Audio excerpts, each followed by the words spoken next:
So every church leadership I know is wrestling right now with how to open their church back up for public worship assemblies. And I'm going to tell you up front, nobody's going to make the right decision because, well, I don't think there is a right decision. And nobody really knows. Every church leadership I know is consulting with medical personnel, and they don't even all agree on what this is and what you ought to do about it. It's a hard decision. Every leadership sits down and says, we need to meet together in fellowship. And so we're going to open it up and bring people in and what? Sit every other pew at least 6 foot apart with your family unit, kind of like you do home church online.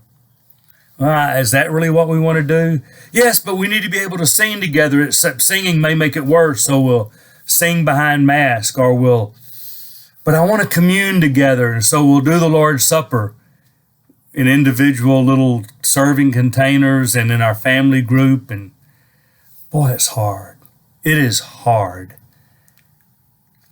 And everybody makes different decisions. Every church leadership is going to do what they think is the best thing for their people. And they're going to do it differently. And so here are a couple of suggestions. I would encourage every church leadership to keep 3 things in the forefront of their discussion. Above everything else, here are the 3 principles I think every church leadership needs to wrestle with when they talk about when they can open up for public worship together. The first one is, what, in all your wisdom, what's the best way to honor the greatest command? Love the Lord your God with all your heart, your soul, your mind, your strength. And I would encourage them to remember the second greatest. Love your neighbor as yourself.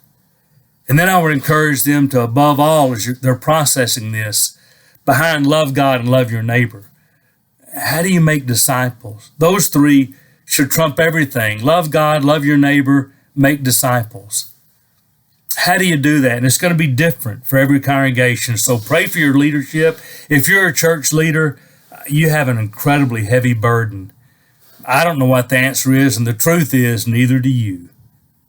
And for anybody that gets up and says, we have decided this is the best way, what they mean is, in the best of our wisdom, asking God for guidance, we believe this is the best thing for us. Don't criticize people that do it differently than you. They too are trying to love God, love their neighbor, and make disciples. It's just a hard time. And if you're really missing church together, I'll give you 2 suggestions. One is, if you're doing church online, invite a couple of other people, a couple of other families over to your house, and the 10 or 12 of you do church together watching your online service. Or some church leaders are wrestling with just releasing their people to say, for the next few weeks or months, do home church. We'll have a lesson if you want it, but we're going to encourage you to bring some people over and sing a simple song, do communion together, read some scripture, share a thought or 2, pray for each other, and maybe that will be the way to do things. I do know this, your church leadership wants to do what's best to honor God. Every one of them is trying. So give grace, and in the meantime, go God.